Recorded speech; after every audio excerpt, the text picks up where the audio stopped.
speech was given by Malala Yousafzai to the United Nations on October of 2012 after being shot by the Taliban. It's important because she is a girl who is 16 and wants education for girls, and the Taliban that shot her did not bring her down, and she just got back up for some courage. Respected elders and my dear brothers and sisters, today it is an honor for me to be speaking again after a long time. Being here with such honorable people is a great moment in my life. Dear brothers and sisters, do remember one thing. Malala Day is not my day. Today is the day of every woman, every boy, and every girl who have raised their voices and for their rights. There are hundreds of human rights activists and social workers who are not only speaking for human rights, but who are struggling to achieve their goals of education, peace, and equality. Thousands of people have been killed by the terrorists and millions have been injured. I am just one of them. So here I stand, one girl among many. I speak not for myself, but for all girls and boys. I raise up my voice, not so that I can shout, but so that those without a voice can be heard.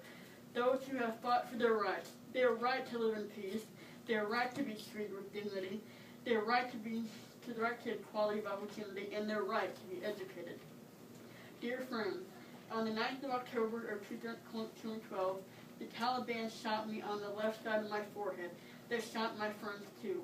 They thought that the bullets would silence us, but they failed. And then out of the silence came thousands of voices.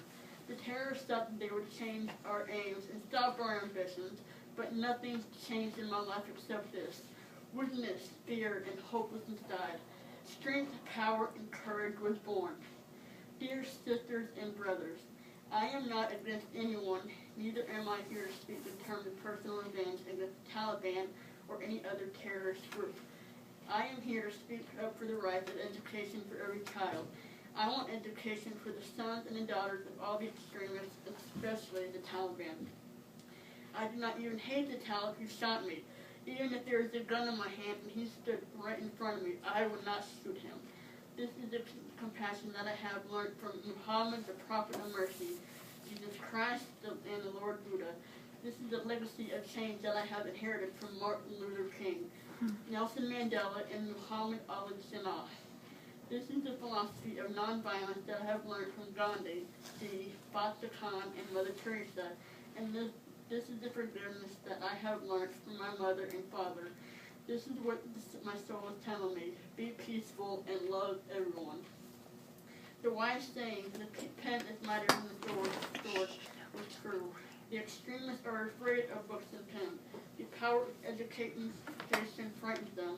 They are afraid of women. The power of the voice of women frightens them. And that is why they killed 14 innocent medical students in the recent attack in Quetta. Dear fellows, today I am focusing on women's rights and girls' education because they are suffering the most. Dear sisters and brothers, now it is time to speak up. So today we call upon the world leaders to change their strategic policies in favor of peace and prosperity. We call upon the world leaders that all peace deals must protect women's and children's rights. A deal that goes against the dignity of women and their rights is unacceptable. We call upon all governments to ensure free compulsory education for every child all over the world. We call upon all governments to fight against terrorism and violence, to protect children from brutality and harm.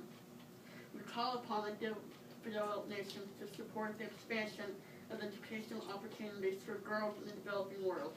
We call upon all communities to be tolerant, to reject prejudice based on caste, creed, sex, religion, or gender, to ensure freedom and equality for women so that they can flourish.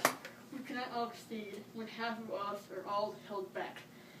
We call upon our sisters around the world to be brave, to embrace the strength within themselves and realize their full potential. Dear brothers and sisters, we want schools and education for every child's bright future. We will continue our journey to our destination for peace and education for everyone. No one can stop us.